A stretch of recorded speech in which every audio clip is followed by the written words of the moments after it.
Ma sœur, elle aimait bien se recueillir là-bas au niveau de l'île de la Comtesse, parce que pour lire un bouquin, pour se reposer.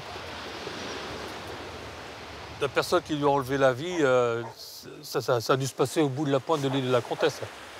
Il a dû être surpris par son agresseur. Ouais. Et son corps est parti à la mer. Voilà, dernier endroit où on l'a vue vivante. Ouais. La sœur d'Olivier s'appelait Véronique Duchesne. Elle avait 47 ans lorsqu'elle a été tuée, sur ce rocher des Côtes-d'Armor. Un meurtre énigmatique, en plein jour, un après-midi de l'automne 2010. 13 ans plus tard, la justice accuse son propre mari de l'avoir tuée.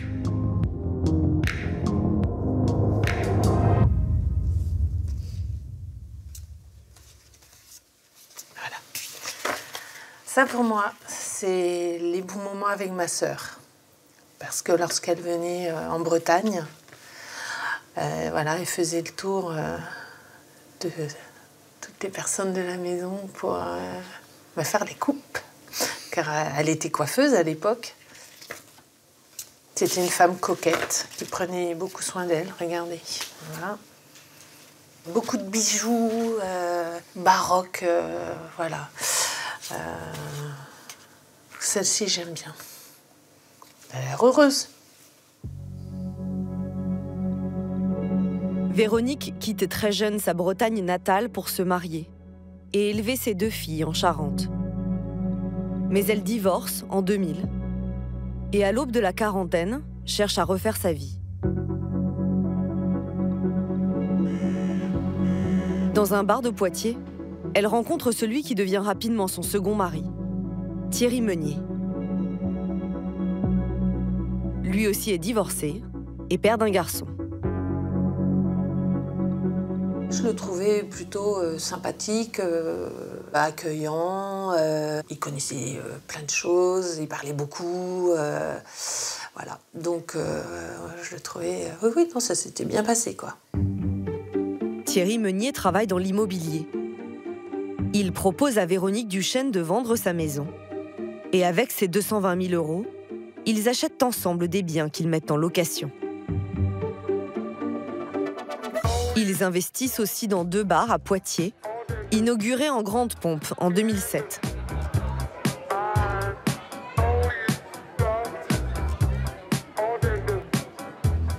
Waouh! Ah ouais.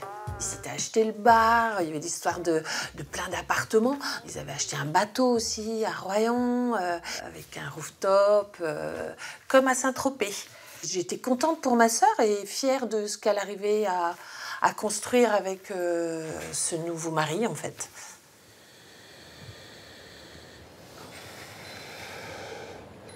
Didier Lambert était le directeur de l'un des 2 bars.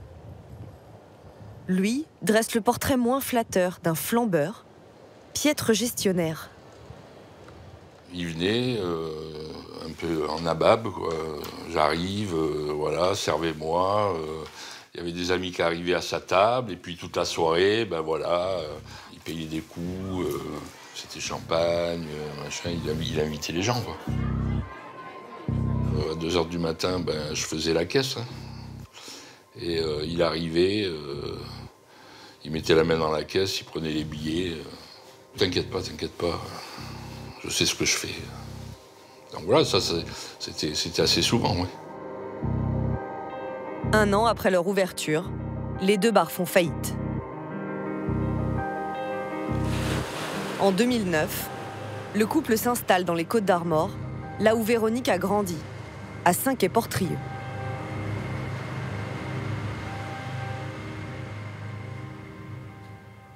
Faustine, la fille aînée de Véronique Duchesne, se souvient que sa mère n'est alors plus que l'ombre d'elle-même. Elle est en train de dépérir, en fait.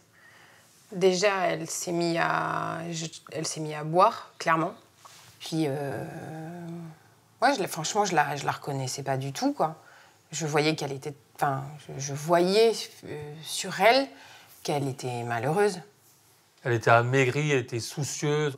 Bon, j'ai même été jusqu'à lui prêter de l'argent. Elle n'avait plus d'argent pour chercher son tabac et tout ça. Bon, bref, je m'étais arrangé avec elle et puis voilà. Mais ils ne nous racontaient pas leur vie privée, on ne savait pas. Il y a seulement eu un jour, l'avant-veille, je crois, elle était venue voir mon épouse et tout, à son magasin et tout. Elle a voulu se confier, elle a sorti ça parce que ma femme, c'était la première fois qu'elle la voyait pleurer, là, donc ma sœur. Et juste, il y a un client qui est arrivé, donc elle n'a pas pu dire ce qu'elle voulait. Ouais. 2 jours plus tard, le 6 octobre 2010, en fin de journée, Olivier Duchesne reçoit un appel de son beau-frère. Véronique n'est pas rentrée à la maison et elle ne répond pas au téléphone. Le lendemain matin, Thierry Meunier signale la disparition de sa femme aux gendarmes. Ils établissent que Véronique Duchesne a acheté des cigarettes au bar tabac du port à 14h30 et que peu après, elle a été aperçue par un baigneur sur la plage. Elle s'installait avec un livre au bout de l'île de la Comtesse. C'est là que le châle de la mère de famille est découvert, dans les rochers.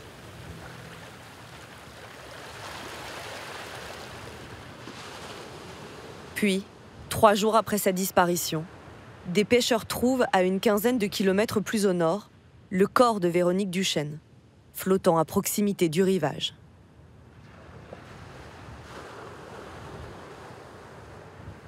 Ouais, j'étais la reconnaître à la morgue à Plouard, justement, ouais. Elle était dans une housse noire et tout, là. Bref, je ne pouvais pas voir les extrémités des mains. J'imaginais bien comme elle avait passé 3 jours en mer, que c'était pas être beau, hein. Et effectivement, c'était ma sœur, j'ai bien reconnu, ouais. Ouais. Première hypothèse, c'est un suicide, clairement. Parce que tout le monde savait qu'elle n'allait pas bien. Thierry Meunier nous conforte, en fait, dans cette idée-là. Il nous dit, oui, elle avait tout rangé dans la maison, elle avait repassé toutes mes chemises, on aurait dit qu'elle avait tout préparé avant son départ. Mais rapidement, les médecins remettent en cause l'hypothèse de la noyade. L'autopsie relève de nombreux hématomes, une fracture du nez et un traumatisme du cou. Sur le châle découvert sur l'île de la Comtesse, les expertises révèlent également des traces de sang. Un scénario criminel se dessine. Ici, Véronique Duchesne a été frappée, puis étranglée. 3 mois après la mort de sa femme, Thierry Meunier est placé en garde à vue et interrogé sur l'après-midi de la disparition. Êtes-vous inquiet que votre femme ne soit pas rentrée? Est-ce que vous êtes allé la chercher? Êtes-vous allé au port? À la plage de la Comtesse? Non. Thierry Meunier détaille son emploi du temps aux enquêteurs. À 14h30, quand Véronique s'installe à la plage, il est chez lui. Il fait visiter la maison à un acheteur potentiel. Puis à 16h, il se rend en voiture dans ce supermarché pour faire des courses. Et 3 quarts d'heure plus tard, un plein d'essence. Ces achats sont attestés. Mais pressé par les enquêteurs, à la fin de la garde à vue, l'homme change de version et admet qu'il s'est rendu au bord de la plage de la Comtesse à 15h. Je ne suis pas descendu sur la plage, je suis resté à la barrière, à regarder d'un côté ou de l'autre, pour voir si je la voyais. Pourquoi avoir voulu le dissimuler aux enquêteurs? Je n'ai pas voulu le dissimuler. J'ai cette espèce de flou pendant 3 quarts d'heure. Malgré ces contradictions, Thierry Meunier nie avoir tué sa femme. Et aucun élément matériel ne le relie au crime. Il est laissé libre. Les gendarmes creusent la piste de la mauvaise rencontre. Ils contactent les 1500 personnes dont le téléphone a borné à Saint-Quay-Portrieux l'après-midi du meurtre, sans trouver d'éléments déterminants.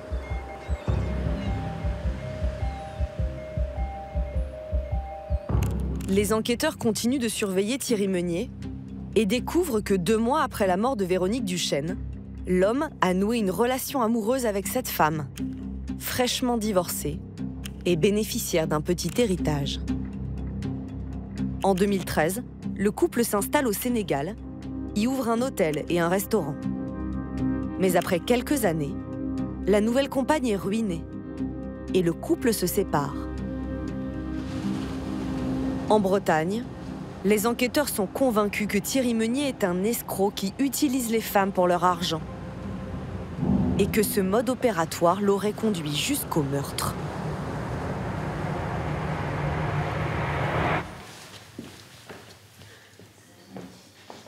Martine et Joël sont la sœur et la belle-sœur de Thierry Meunier.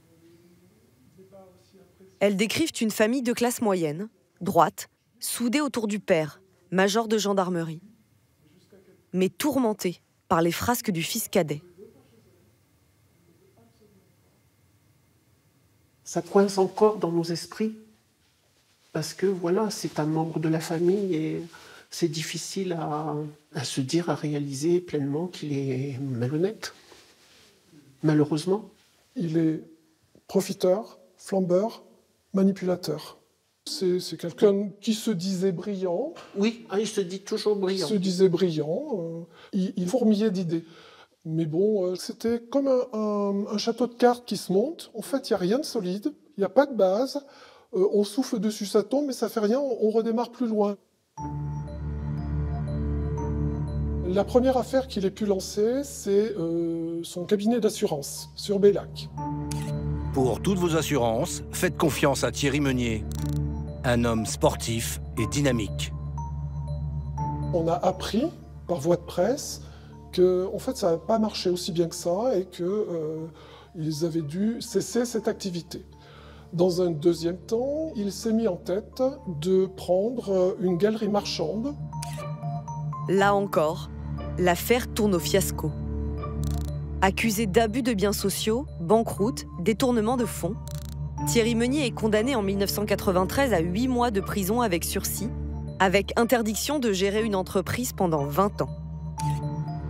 Il décide alors d'investir dans l'immobilier et convainc sa première épouse d'être nommée à la tête d'une SCI à sa place. Là encore, les dettes s'accumulent. Leurs biens sont vendus aux enchères par la justice et l'épouse est condamnée à des saisies sur salaire pendant 15 ans. En 1999, le couple divorce. 6 ans plus tard, Thierry Meunier épouse Véronique Duchesne.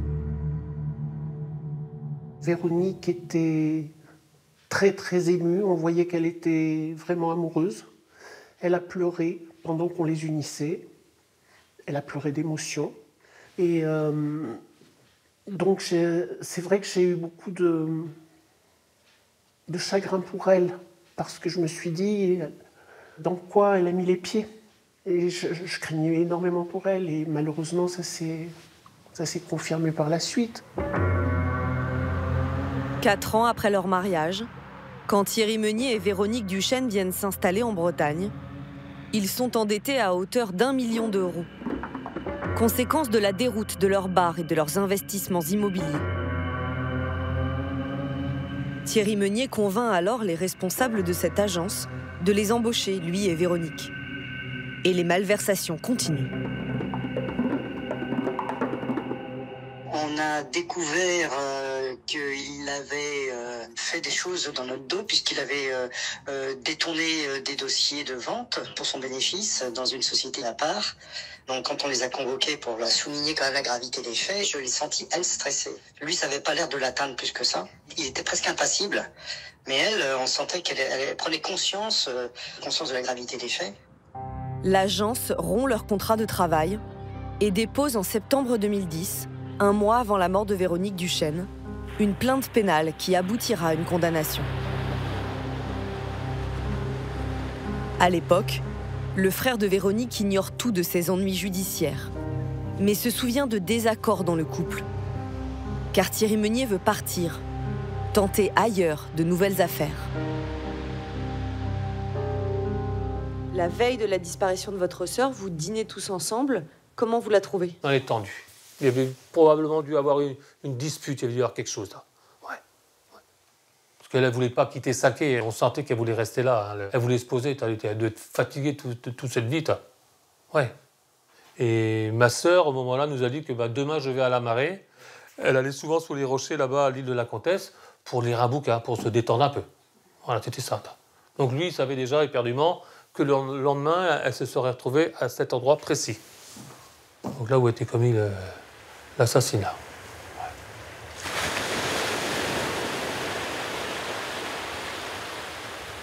Mon sentiment, c'est que la justice a commis une erreur en 2011 et que le suspect, on l'a depuis le début.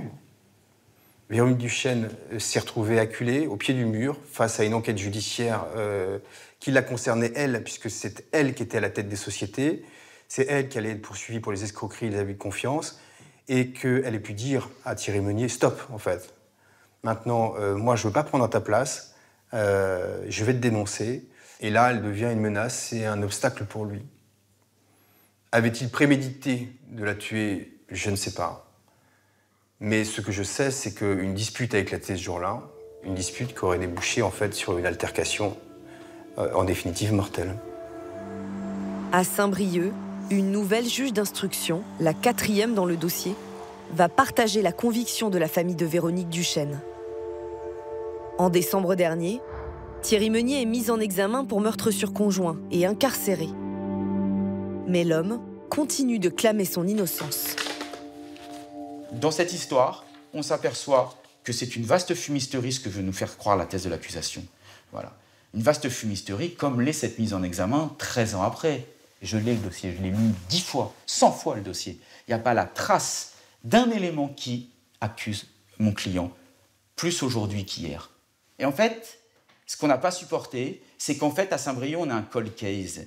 Un cold case qui ramène à l'incapacité du parquet à trouver celui qui a tué Véronique Duchesne en plein après-midi sur une plage. Donc on a dit, écoutez, monsieur Meunier, eh bien, la nature ayant horreur du vide et faute de mieux, ça va tomber sur vous. C'est absolument inadmissible ce qui se passe aujourd'hui. La justice a récemment ordonné une expertise psychiatrique de Thierry Meunier. Il est toujours présumé innocent. S'il était renvoyé devant une cour d'assises pour le meurtre de son épouse, il encourrait la réclusion criminelle à perpétuité.